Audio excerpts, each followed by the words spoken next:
आज बहुत से लोगों को इस्लाम का एक रूल समझ में नहीं आता है और उनको लगता है कि इस्लाम ने औरत के साथ जुल्म किया है, नाइंसाफ़ी की है।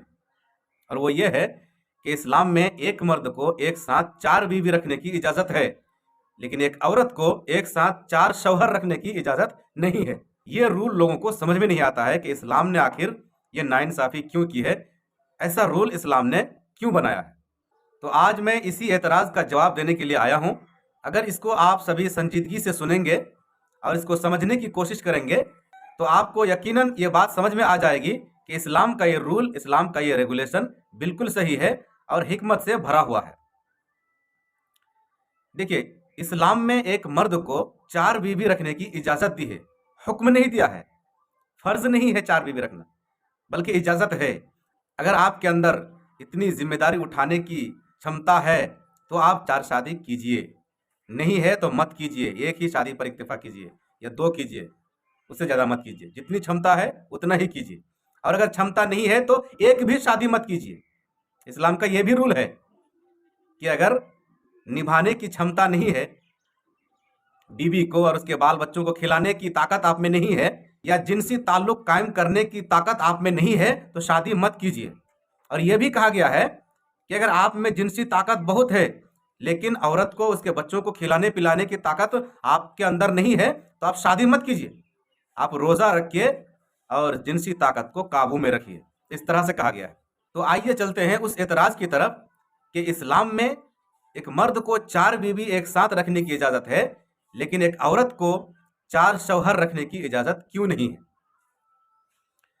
देखिए, अगर एक मर्द एक साथ 4 बीवी रखेगा तो उनमें से किसी भी औरत का कोई भी बच्चा पैदा होगा, चाहे वो लड़का होगा या लड़की होगी, या लंगड़ा बच्चा होगा या काला बच्चा होगा, काली बेटी होगी या काला सा बेटा होगा, तो उस मर्द को उसके खाने पीने की जिम्मेदारी उठानी पड़ेगी, क्योंकि उसी का बेटा है।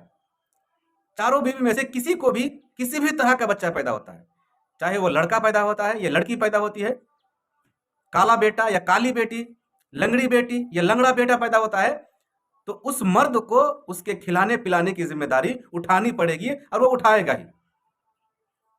लेकिन अगर एक औरत को 4 शौहर रखने की इजाज़त दे दी जाए और ऐसी सूरत में उस औरत को एक काली कलोटी सी बेटी पैदा हो जाए, तो उसको कोई भी अपनी बेटी कहने से इनकार करेगा।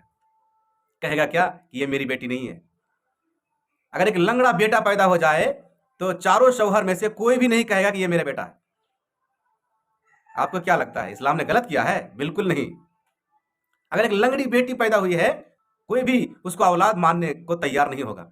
आप कहेंगे कि डीएनए टेस्ट करके जिसका बच्चा होगा, जिस शौहर का बच्चा होगा, उसको दे दिया जाएगा। तो डीएनए टेस्ट में भी छेड़छाड़ किया जाएगा। अगर एक खूबसूरत सा बेटा पैदा होगा तो चारों शौहर में से हर एक चाहेगा कि ये बेटा मेरा हो, भले उसका ना हो। डीएनए टेस्ट में कुछ भी निकल आए, लेकिन चारों शौहर में से हर एक चाहेगा कि ये बेटा उसको मिल जाए। डॉक्टर को घूस ही क्यों ना खिलाना पड़े, कुछ भी करना पड़े। लेकिन अगर वहीं पर एक काली कलोटी सी या एक लंगड़ी सी बेटी पैदा हो जाए तो उसको खिलाने पिलाने की जिम्मेदारी कोई नहीं उठाना चाहेगा। उसको अपनी औलाद कोई भी मानना नहीं चाहेगा, सब इनकार कर देगा।